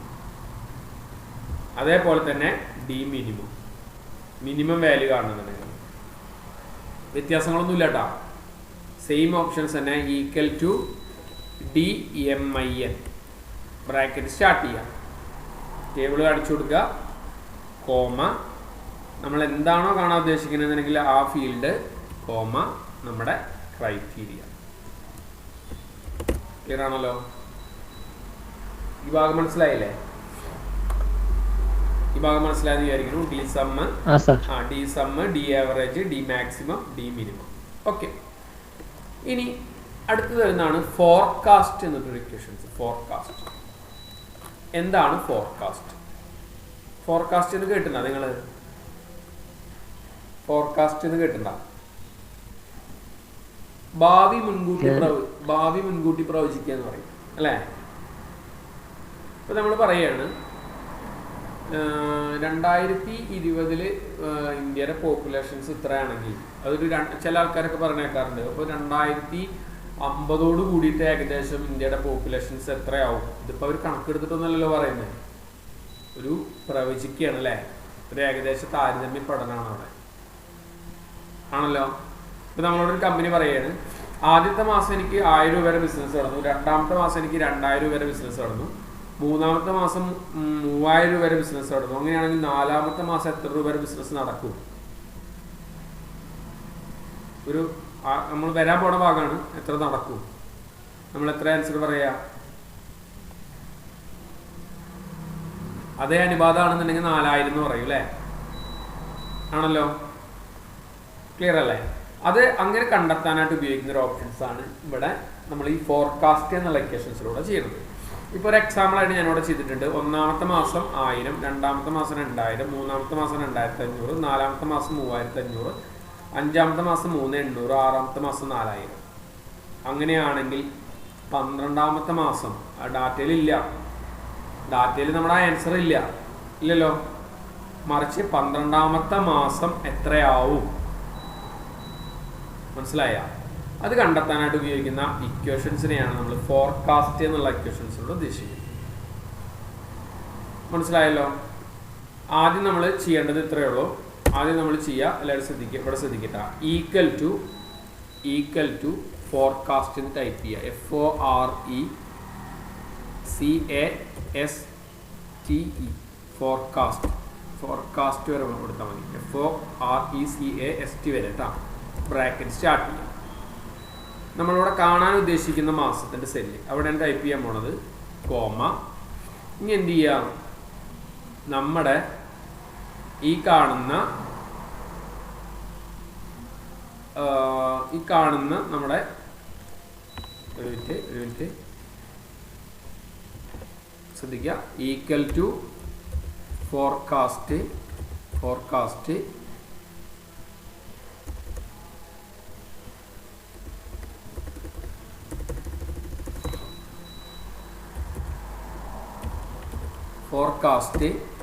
ബ്രാക്കറ്റ് സ്റ്റാർട്ട് ചെയ്തു. ബ്രാക്കറ്റ് സ്റ്റാർട്ട് ചെയ്തിട്ട് നമ്മൾ പറയുകയാണ്, നമ്മുടെ ടൈപ്പ് ചെയ്യാൻ ഉദ്ദേശിക്കുന്ന സെല്ല്, കോമ, നമ്മുടെ ഈ കാണുന്ന കോളം, കോമ, അതിൽ ഈ കാണുന്ന സെല്ല്. മനസ്സിലായല്ലോ? ആദ്യം ആൻസർ, പിന്നെ നമ്മുടെ മാസം. ഇവിടെ ഇപ്പോൾ 660 വരാൻ കാരണം വെച്ചാൽ ഇവിടെ ഒന്നും എൻ്റർ ചെയ്തിട്ടില്ല. ഇവിടെ ഞാൻ പറയുകയാണ് 12ാമത്തെ മാസം ആവുകയാണെന്നുണ്ടെങ്കിൽ, മനസ്സിലായ? ഈ കണക്ക് പ്രകാരം വെച്ച് 12ാമത്തെ എൻട്രി ഇതിൽ വരികയാണെങ്കിൽ, 12ാമത്തെ എൻട്രി ഇല്ല കേട്ടോ, 12ാമത്തെ എൻട്രി വരികയാണെന്നുണ്ടെങ്കിൽ ഓട്ടോമാറ്റിക്കായിട്ട് അതുകൊണ്ട് എത്ര ആൻസർ കിട്ടി? മനസ്സിലായ? ഈ 12 എന്നുള്ളത് ഒരു നമ്മൾ പറയുകയാണ് 25 വരികയാണെന്നുണ്ടെങ്കിൽ ഏകദേശം ഇത്ര രൂപ വരെ ബിസിനസ് അവിടെ നടക്കും.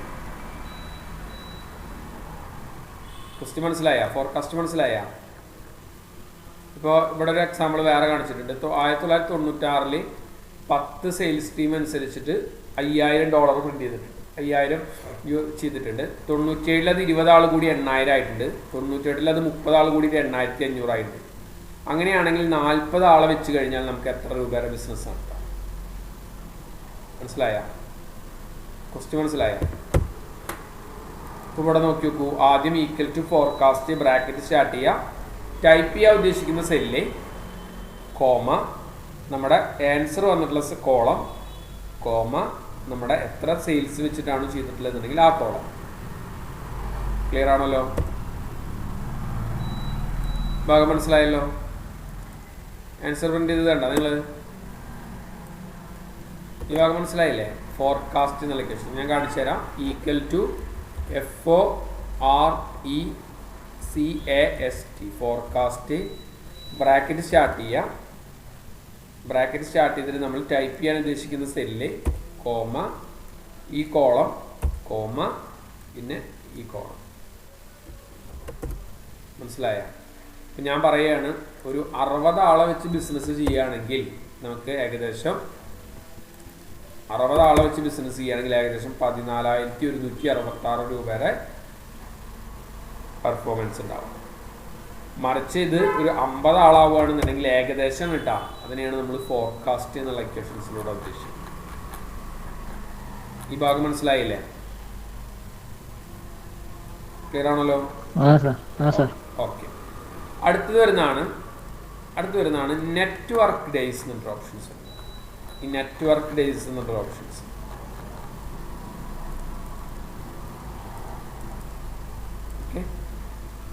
നെറ്റ്വർക്ക് ഡേയ്സ് എന്ന് പറഞ്ഞു കഴിഞ്ഞാൽ, ഈ നെറ്റ്വർക്ക് ഡേയ്സ് എന്ന് പറഞ്ഞു കഴിഞ്ഞാൽ ഇപ്പോൾ നമ്മളൊരു ഓൺലൈനിലൊക്കെ പർച്ചേസ് ചെയ്യുന്ന ആൾക്കാരല്ലേ, അപ്പോൾ അവർ പറയും, നമ്മൾ ഓർഡർ എടുത്തു കഴിഞ്ഞാൽ പറയും ഇത്ര ദിവസം കൊണ്ടാണ് ഇത് പ്രിന്റ് ചെയ്ത് വരിക. മനസ്സിലായല്ലോ? ഇത്ര ദിവസം കൊണ്ടാണ്, ഇത്ര ദിവസം കഴിഞ്ഞിട്ടാണ് ഈ സാധനം വരിക അല്ലേ. ചില ആൾക്കാർ പറയും ഇത്ര വർക്കിംഗ് ഡേ കഴിഞ്ഞിട്ടാണ് വരിക. മനസ്സിലായല്ലോ? ഇത്ര വർക്കിംഗ് ഡേ കഴിഞ്ഞിട്ടാണ് വരിക എന്ന് പറയാം. അപ്പോൾ അതിൻ്റെ ഇടയിലുള്ള ദിവസങ്ങളെ പ്രിന്റ് ചെയ്യിക്കാനായിട്ട് ഉപയോഗിക്കുന്ന ഒരു ഇക്വേഷനാണ് നെറ്റ്വർക്ക് ഡേയ്സ് എന്നുള്ള ഇക്വേഷൻസ്. ഓക്കെ. അതിനായിട്ട് നമ്മൾ ചെയ്യേണ്ടത് ഇത്രയേ ഉള്ളൂ. ഈക്വൽ ടു, വളരെ സിമ്പിളാണ് equations, equal to network days എന്ന് ടൈപ്പ് ചെയ്യാം. നെറ്റ്വർക്ക് ഡേയ്സ് എന്ന് ടൈപ്പ് ചെയ്തിട്ട് ആദ്യം നമ്മുടെ start date, comma, end date. Clear ആണല്ലോ? സ്റ്റാർട്ട് ഡേറ്റ്, കോമ, ശ്രദ്ധിക്കണം, start date, comma, end date. സംഭവം മനസ്സിലായ?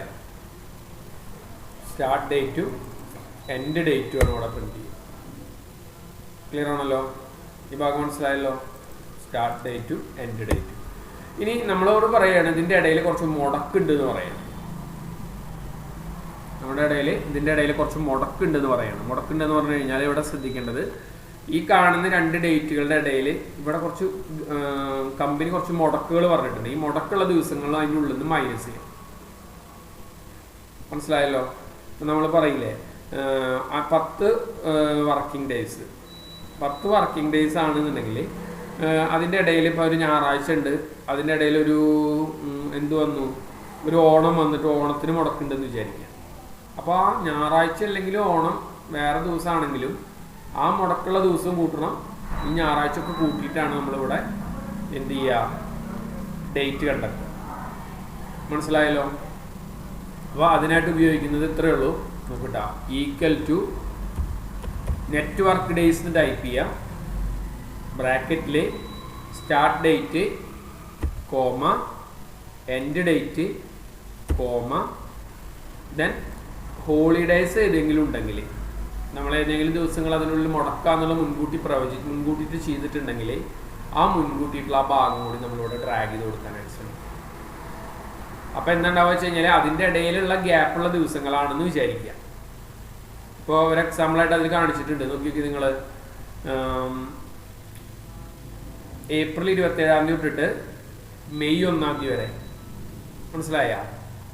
അപ്പോൾ മെയ് 1 മുടക്കാണ്, മെയ് 1 ബാങ്ക് ഹോളിഡേ ആണ്. അപ്പോൾ ആ മെയ് 1 കൂട്ടില്ല. ഏപ്രിൽ 27 കഴിഞ്ഞിട്ട് 28, 29, 30, 31, 4 ദിവസം. കണ്ട ഇവിടെ ആൻസർ പ്രിന്റ് ചെയ്തോ നിങ്ങൾ? മനസ്സിലായല്ലോ? ഈ ഭാഗം മനസ്സിലായില്ലേ? ഒരു കാര്യം നിങ്ങൾ ശ്രദ്ധിക്കണം, എന്ത് ചെയ്യണം, ഈ കാണുന്ന ഇതിൽ എൻ്റർ ചെയ്യുന്ന ഡേറ്റ് ഉണ്ടല്ലോ, അത് ഏകദേശം നമ്മുടെ സിസ്റ്റത്തിൽ കണക്ട് ചെയ്യുന്ന ഡേറ്റുകളെ പോലെ തന്നെ കൺവേർട്ട് ചെയ്യാനായിട്ട് ശ്രമിക്കുക. നിങ്ങൾ നിങ്ങളുടെ കമ്പ്യൂട്ടറിൽ നോക്കിക്കഴിഞ്ഞാൽ കാണാൻ പറ്റും. നമ്മുടെ ഇതിൻ്റെ ഏറ്റവും അടിയിൽ ഡേറ്റ് ആൻഡ് ടൈമിൻ്റെ ആ സൈഡിലായിട്ട് കാണാൻ പറ്റും. അന്ന് ചിലവരുടെ കമ്പ്യൂട്ടറിൽ 3/8/2021 എന്നാണ് ഉണ്ടാവുക. ചിലവരുടെ കമ്പ്യൂട്ടറുകളിൽ 8/3/2021 ഉണ്ടാവും. ആദ്യം മാസം ഉണ്ടാവും, പിന്നെ ഡേറ്റ് ഉണ്ടാവും, പിന്നെ കൊല്ലം ഉണ്ടാവും. ഇതിൽ ചിലവരുടെ കമ്പ്യൂട്ടറിലാണെന്നുണ്ടെങ്കിൽ ആദ്യം 3 ഉണ്ടാവും, പിന്നെ 8 ഉണ്ടാവും, പിന്നെ 2021 എന്നുള്ളൊരു ആൻസർ ഉണ്ടാവും. ക്ലിയർ ആണല്ലോ? ഈ ഭാഗം മനസ്സിലായില്ലേ? നെറ്റ്വർക്ക് ഡേയ്സ് മനസ്സിലായില്ലേ ജിബിനെ? ആ സാർ മനസ്സിലായി. ഓക്കെ, അടുത്ത് വരുന്നതാണ് പ്രൊട്ടക്റ്റ് ഷീറ്റ്. പ്രൊട്ടക്റ്റ് ഷീറ്റ് ഞാൻ ഇതിൽ കാണിക്കുന്നില്ല, കാരണം വെച്ചാൽ ഞാൻ നിങ്ങൾക്ക് അയച്ചു തരുന്ന സമയത്ത് പിന്നെ അത് നിങ്ങൾക്ക് എഡിറ്റ് ചെയ്യാൻ പറ്റില്ല. ഞാൻ വേറൊരു ഷീറ്റ് എടുക്കാം, ശ്രദ്ധിക്കട്ടോ. വേറൊരു എക്സൽ ഷീറ്റ് എടുത്തിട്ട് ഞാൻ പറഞ്ഞു, ഒരു ആളിതിൽ കുറേ വർക്ക് ചെയ്ത് വെച്ചിട്ടുണ്ട്.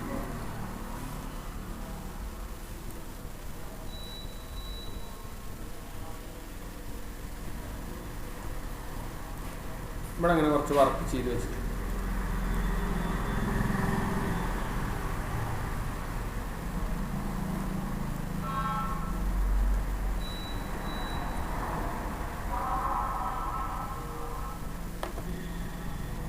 നോക്കൂ,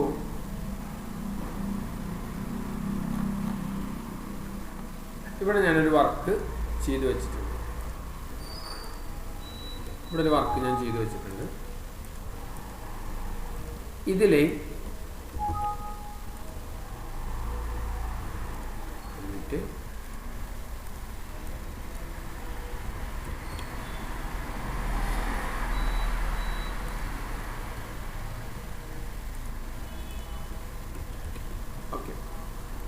ഒരു വർക്ക് ഞാൻ ഇതിൽ ചെയ്ത് വെച്ചിട്ടുണ്ട്. ഒരാൾ ഇതിൽ എഡിറ്റ് ചെയ്യുകയാണെന്ന് വിചാരിക്കാം.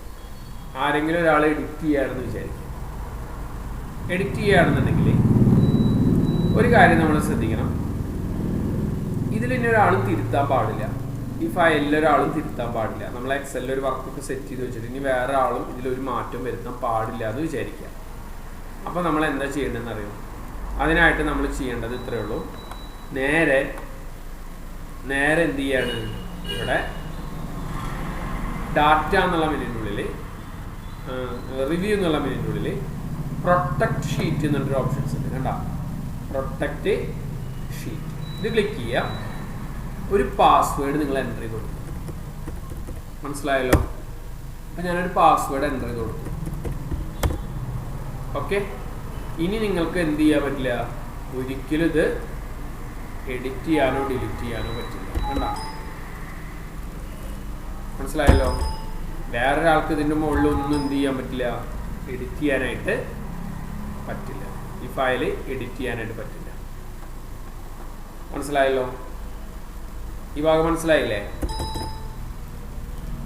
കണ്ടോ, അത് എഡിറ്റ് ചെയ്യണമെന്നുണ്ടെങ്കിൽ നമ്മൾ എന്ത് ചെയ്യണം, വീണ്ടും നമ്മൾ റിവ്യൂവിൽ പോയിട്ട് അൺപ്രൊട്ടക്റ്റ് ഷീറ്റ് പറയാം.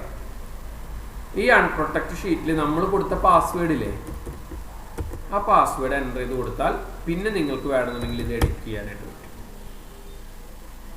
മനസ്സിലായ ജിബിനെ? വളരെ എളുപ്പമുള്ളൊരു ഭാഗമാണ്. അതായത് ഷീറ്റുകളെ പ്രൊട്ടക്റ്റ് ചെയ്യിക്കാനായിട്ട് ഉപയോഗിക്കുന്നത്. ഞാനിതിൽ ചെയ്യാത്തത് എന്താ വെച്ച് കഴിഞ്ഞാൽ, ഇതിപ്പോൾ ഞാൻ നിങ്ങൾക്ക് അയച്ചു തരുന്ന സമയത്ത് പിന്നെ നിങ്ങൾക്ക് അത് എഡിറ്റ് ചെയ്യാൻ പറ്റില്ല. ആ പാസ്വേഡ് അവിടെ ഉണ്ടെങ്കിൽ മാത്രമേ സപ്പോർട്ട് ചെയ്യുള്ളൂ.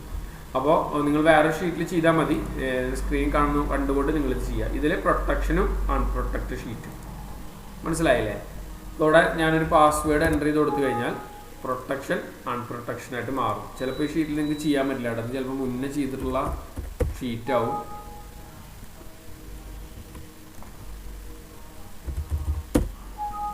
ഇതിൻ്റെ പാസ്വേഡ് എന്താണെന്നുള്ളത് എനിക്ക് അറിയില്ല. അപ്പോൾ ഇതിൽ എഡിറ്റ് ചെയ്യാൻ പറ്റില്ല നിങ്ങൾക്ക്, കാരണം ഇത് പ്രൊട്ടക്റ്റ് ചെയ്തിട്ടുള്ള ഷീറ്റ് ആയതുകൊണ്ടാണ്. ഇനി അടുത്തതൊരു വർക്കിൽ ഞാൻ പറയാം, പ്രൊട്ടക്റ്റ് വർക്ക് ബുക്ക് എന്നൊരു ഓപ്ഷൻ. ശ്രദ്ധിക്കാം, പ്രൊട്ടക്റ്റ് വർക്ക് ബുക്ക്. അത് ഞാൻ മറ്റേ നമ്മുടെ അടുത്ത ഫയലിൽ തന്നെ കാണിക്കാം. ഇപ്പം നമുക്ക് എത്ര ഷീറ്റുകൾ വേണമെന്നുണ്ടെങ്കിൽ ഇതിൽ ഇൻസേർട്ട് ചെയ്യാം അല്ലേ? എത്ര ഷീറ്റ് വേണമെങ്കിലും ഇൻസേർട്ട് ചെയ്യാം. ഷീറ്റിൻ്റെ പേര് മാറ്റാം, ഷീറ്റിൻ്റെ കളർ മാറ്റാം, ഒക്കെ ചെയ്യാം അല്ലേ? എന്നാൽ റിവ്യൂ എന്നുള്ള മെനുവിൻ്റെ ഉള്ളിൽ തന്നെ പ്രൊട്ടക്റ്റ് വർക്ക് ബുക്ക് എന്നുള്ള കമാൻഡ് കൊടുക്കുകയാണെങ്കിൽ പിന്നീട് നിങ്ങൾക്ക് എന്ത് ചെയ്യാൻ പറ്റില്ല, ഇതൊരിക്കലും എൻ്റർ ചെയ്യാൻ പറ്റില്ല. മനസ്സിലായല്ലോ? 1 2 3 4 5 6 ഇങ്ങനെ ഓൾറെഡി. ഇനി നോക്കട്ടോ, ഇനി നിങ്ങൾക്ക് ഇവിടെ റൈറ്റ് ബട്ടൺ പ്രസ് ചെയ്ത് കഴിഞ്ഞാൽ ഡിലീറ്റ് ചെയ്യാനോ എഡിറ്റ് ചെയ്യാനോ പ്ലസ് ചെയ്യാനോ അല്ലെങ്കിൽ പേര് മാറ്റാനോ ഒന്നും പറ്റില്ല. ക്ലിയർ ആണല്ലോ? അതാണ് പ്രൊട്ടക്റ്റ് വർക്ക് ബുക്ക് എന്നുള്ള കമാൻഡ് കൊണ്ട് ഉദ്ദേശിക്കുന്നത്. മറ്റേ നമ്മൾ ഷീറ്റിനെ പ്രൊട്ടക്റ്റ് ചെയ്യുന്നു, പ്രൊട്ടക്റ്റ് വർക്ക് ബുക്ക്. ഒരു കാര്യം നിങ്ങൾ ഇതിൽ ശ്രദ്ധിക്കണം, ഇതിൽ നമുക്ക് വേണമെന്നുണ്ടെങ്കിൽ ഷീറ്റിൽ എൻട്രി ഒക്കെ ചെയ്യട്ടോ, അതൊന്നും യാതൊരു വിഷയവുമില്ല. ഷീറ്റുകൾ ആഡ് ചെയ്യാനോ ഡിലീറ്റ് ചെയ്യാനോ റീനെയിം ചെയ്യാനോ പറ്റില്ല എന്നുള്ളതാണ്. ഓക്കെ. അതേപോലെ തന്നെ അടുത്ത് വരുന്നൊരു വർക്കാണ് പ്രൊട്ടക്റ്റ് വർക്ക് ബുക്ക് കഴിഞ്ഞാൽ നെക്സ്റ്റ് വരുന്നതാണ് ഷെയർ വർക്ക് ബുക്ക് എന്നൊരു ഓപ്ഷൻ. Share work book. ഈ ഷെയർ വർക്ക് ബുക്ക് എന്ന് പറഞ്ഞു കഴിഞ്ഞാൽ നമ്മൾ ഇപ്പോൾ ഒരു വലിയ കമ്പനിയിലൊക്കെ ആകുമ്പോഴേ ഒരു കാര്യം ശ്രദ്ധിക്കുക, വലിയ കമ്പനിയിലൊക്കെ ആവുന്ന സമയത്ത് നമ്മൾ എന്താ ചെയ്യുക, ഒരു ഫയൽ തന്നെ കുറേ ആൾക്കാർ ഉപയോഗിക്കുന്നത് ശ്രദ്ധിച്ചിട്ടുണ്ടാവും. ഇപ്പോൾ ഞാനിവിടെ ഒരു ഫയൽ, അതേ ഫയൽ തന്നെയാവും. ചിലപ്പോൾ അടുത്ത ആളുടെ പണി എന്താ വെച്ചാൽ അതിനൊന്ന് ഓർഡർ ചെയ്യലാവും, അടുത്ത ആൾ അതിനെ ഫിൽട്ടർ ചെയ്യുക അല്ലെങ്കിൽ അങ്ങനെ എന്തെങ്കിലുമൊക്കെ ആവും. അപ്പോൾ ഒരേ സമയം ഒരേ എക്സൽ ഫയൽസുകൾ തന്നെ ഒരു കമ്പനിയിൽ കുറേ ആൾക്കാർ യൂസ് ചെയ്യുന്നുണ്ടെന്ന് വിചാരിക്കുക. അപ്പോൾ നമ്മൾ എന്ത് ഉപയോഗിക്കും, ഇതിൻ്റെ ഉള്ളിൽ നമുക്ക് ഷെയർ വർക്ക് ബുക്ക് എന്നൊരു ഓപ്ഷൻസ് ഉണ്ട്. ഇത് ഞാനിപ്പോൾ ഇതിൽ ചെയ്യുന്നില്ല, വേറെ മറ്റേ ഷീറ്റിൽ തന്നെ കാണിക്കാം. ഞാൻ എന്ത് ചെയ്യാണ്, ഇവിടെ നിന്നുകൊണ്ട് പറയുകയാണ് ഷെയർ വർക്ക് ബുക്ക്. മനസ്സിലായല്ലോ? ഈ റിവ്യൂവിൻ്റെ ഉള്ളിൽ തന്നെ ഷെയർ വർക്ക് ബുക്കിൻ്റെ ഉള്ളിൽ ക്ലിക്ക് ചെയ്തിട്ട് ഇവിടെ അത് ക്ലിക്ക് ചെയ്തതിന് ശേഷം ഓക്കെ എന്നുള്ള ബട്ടൺ പ്രസ് ചെയ്ത് കഴിഞ്ഞാൽ നമ്മളോട് ഒരു പേരിൽ സേവ് ചെയ്യാൻ പറയും. എന്തെങ്കിലും ഒരു പേരിൽ ഇതിനെ സേവ് ചെയ്ത് കൊടുത്തു കഴിഞ്ഞാൽ പിന്നെ ഈ വർക്ക് ബുക്ക് ഷെയർ ആയി. ക്ലിയർ ആണല്ലോ? ഇതിനെയാണ് നമ്മൾ ഷെയർ വർക്ക് ബുക്ക് എന്നുള്ള കമാൻഡ് കൊണ്ട് ഉദ്ദേശിക്കുന്നത്. ഓക്കെ. അപ്പോൾ protect sheet, protect work book, share work book. അതായത് നമുക്ക് ഒരേ ഫയലിന് തന്നെ വേറെ ആർക്കെങ്കിലും ഷെയർ ചെയ്ത് കൊടുക്കണമെന്നുണ്ടെങ്കിൽ ഷെയർ ചെയ്ത് കൊടുക്കാനായിട്ട്. ഓക്കെ. അടുത്ത് നമ്മൾ പഠിക്കാൻ പോണതാണ് ട്രാക്ക് ചേഞ്ച് എന്നൊരു ഭാഗമുണ്ട്. ട്രാക്ക് ചേഞ്ച് ഇതും നമ്മൾ നേരത്തെ ഫയലിൽ തന്നെ ഞാനിവിടെ കാണിക്കാം. ഇതൊരു ഡാറ്റയാണ് അല്ലേ? ക്ലിയർ ആണല്ലോ? ഈ ഡാറ്റയിൽ നമ്മൾ പറയുകയാണ്, ഞാൻ പറയുകയാണ് ഇതിൽ ഒരാൾ പോയിട്ട് സമയം എഡിറ്റ് ചെയ്യുകയാണെന്ന് വിചാരിക്കുക. സമയം ഇപ്പോൾ ഇതിലത്തെ ഒരു സമയം അഡ്ജസ്റ്റ് ചെയ്യാൻ പോവുകയാണ്. ഇതൊരു ബാച്ച് ടൈമാണ്.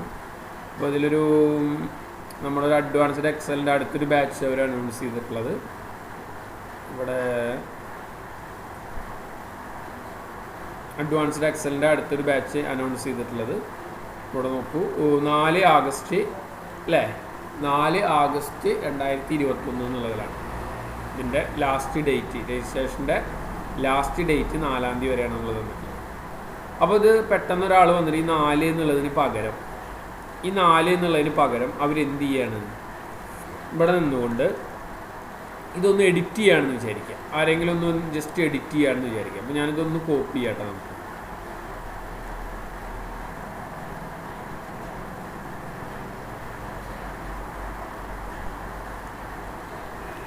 ഞാനൊന്ന് കോപ്പി ചെയ്തു. ഞാനൊരു വേറെ ഫയലിലേക്ക് എടുക്കാം. ഓക്കെ. ഇതൊരു വേറെ ഫയലിലേക്ക് ഞാനിപ്പോൾ ഇതിനെ കോപ്പി ചെയ്തിട്ടുണ്ട്. ഓക്കെ. അപ്പോൾ ഞാനിവിടെ പറയുകയാണ് ഇതിലൊരാൾ പെട്ടെന്ന് എഡിറ്റ് ചെയ്യുകയാണ്. ഇപ്പോൾ എക്സാമ്പിളായിട്ട് നമ്മുടെ ഏതെങ്കിലും ഒരു ബാച്ചിന് നമുക്കൊന്ന് എഡിറ്റ് ചെയ്യാൻ പോകും. അപ്പോൾ ഒരാൾ ഇവിടെ സ്മാർട്ട് യൂട്യൂബർ ഫീസ് 1499 എന്നുള്ളത് മാറ്റിയിട്ട് ഒരു 2500 ആക്കിയെന്ന് വിചാരിക്കാം. നമ്മളറിയില്ലല്ലോ. അപ്പോൾ ഇവിടെ എന്ത് സംഭവിക്കുന്നു എന്ന് വെച്ച് കഴിഞ്ഞാൽ ഞാൻ എന്ത് പറയുകയാണ്, ഇവിടെ നിന്നുകൊണ്ട് ഞാൻ പറഞ്ഞു ഈ ഡാറ്റ എന്നുള്ള റിവ്യൂ എന്നുള്ള മെനുവിൻ്റെ ഉള്ളിൽ പോയിട്ട് ട്രാക്ക് ചേഞ്ച് എന്നൊരു ഓപ്ഷൻസ് ഉണ്ട്. ഈ പ്രൊട്ടക്റ്റ് ഷെയർ വർക്ക് ബുക്കും പ്രൊട്ടക്റ്റ് ഷീറ്റും ഒക്കെ ചെയ്ത പോലെ തന്നെ ഇവിടെ നമുക്കൊരു ട്രാക്ക് ചേഞ്ച് എന്നൊരു ഭാഗമുണ്ട്. ഇത് ഓണാക്കുക. നിങ്ങൾ ശ്രദ്ധിക്കുക, ഇത് ഓണാക്കിയിടുക. Track change ഓണാക്കിയിടുക. ഒരു പേരിൽ എന്തെങ്കിലും ഒരു പേരിൽ ഈ ഫയലിനെ സേവ് ചെയ്തിടുക. ക്ലിയർ ആണല്ലോ? ഇനി എന്താ ചെയ്യേണ്ടതെന്ന് വെച്ച് കഴിഞ്ഞാൽ വേറൊരാൾ വന്ന് ഇനിയൊന്ന് എഡിറ്റ് ചെയ്ത് നോക്കി ഈ 1769 എന്നുള്ളതിന് പകരം ഈ 1499 എന്നുള്ളതിന് പകരം ഞാനിവിടെ വീണ്ടും 1499 ആക്കി മാറ്റി എന്ന് വിചാരിക്കുക. അവിടെ ഒരു കളർ വ്യത്യാസം വന്നതേണ്ട, നിങ്ങൾ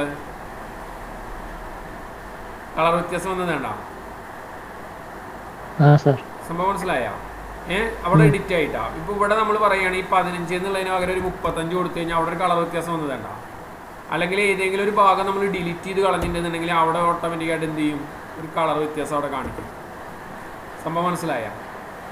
ഇതിനെ നമുക്ക് എന്ത് ചെയ്യാൻ പറ്റും, ആക്സെപ്റ്റ് ചെയ്യാനും റിജക്റ്റ് ചെയ്യാനുള്ള ഒരു ഓപ്ഷൻസ്.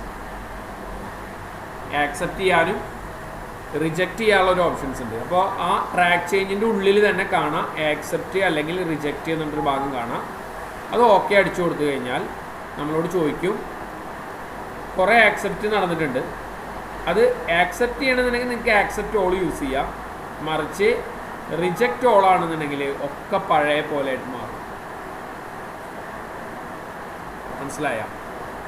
പക്ഷേ ഇത് ട്രാക്ക് ചേഞ്ച് അത്ര അധികം പ്രാധാന്യം ഉണ്ടെന്ന് ഞാൻ പറയില്ല. കാരണം എന്താ വെച്ചാൽ ട്രാക്ക് ചേഞ്ച് അറിയണ ഒരാളാണെങ്കിൽ അയാൾക്ക് വേണമെങ്കിൽ ഇത് ഓഫാക്കിയിട്ട് എഡിറ്റ് ചെയ്യാം.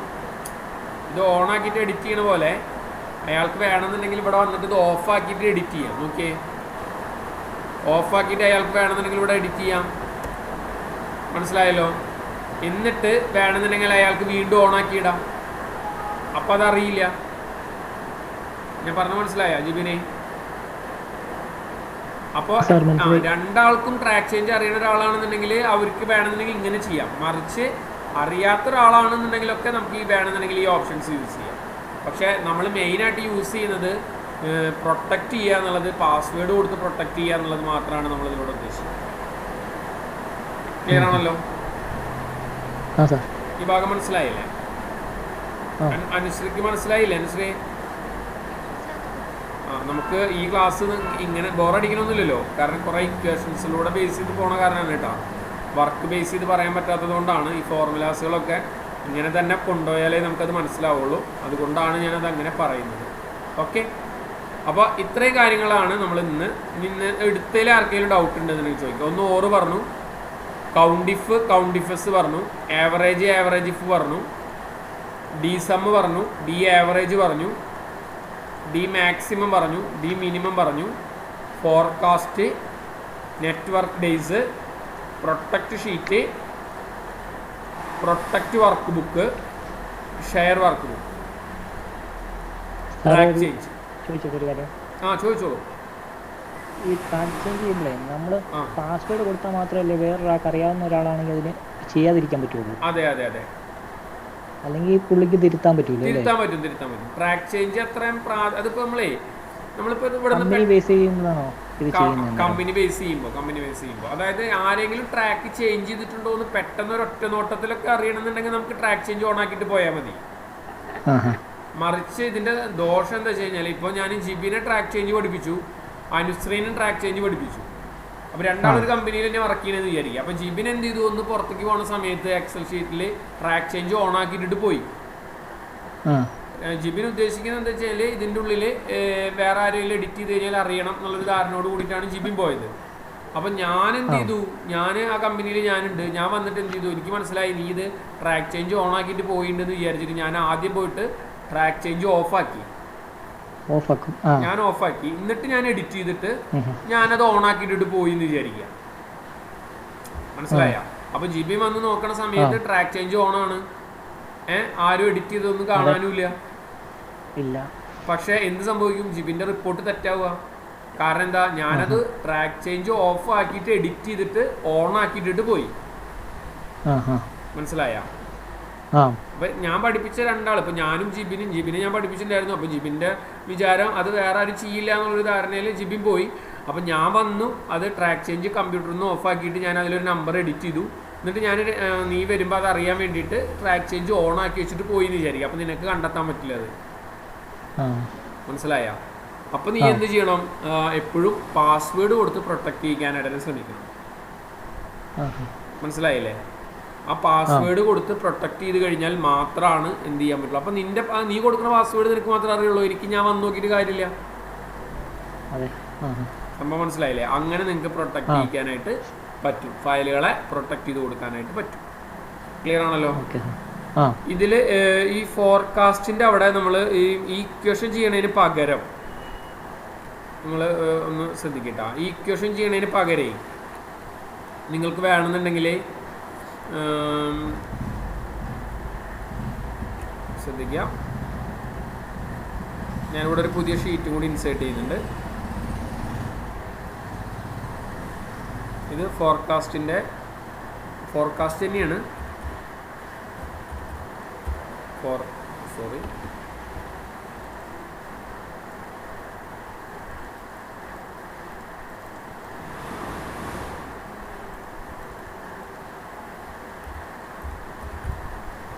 ഫോർകാസ്റ്റിൻ്റെ വേറെ രൂപം കേട്ടോ, അതായത് ഡിസ്പ്ലേ. ഫോർകാസ്റ്റിൻ്റെ ഡിസ്പ്ലേ നമുക്ക് പ്രിൻ്റ് ചെയ്യാം.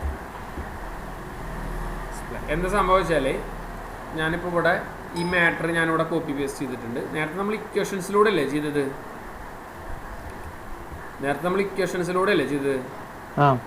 അതിന് പകരം ഇതിൽ ഓട്ടോമാറ്റിക്കായിട്ട് ഇതിൻ്റെ ഡാറ്റാബേസ് ചെയ്യുന്നൊരു ഫങ്ഷൻസ് ഉണ്ട് ഇതിനുള്ളിൽ. സെലക്ഷൻ ചെയ്യാം, ഡാറ്റ എന്നുള്ള മെനുവിൻ്റെ ഉള്ളിൽ ഫോർകാസ്റ്റ് എന്നൊരു ഭാഗം ഉണ്ട് ഇവിടെ, കണ്ട?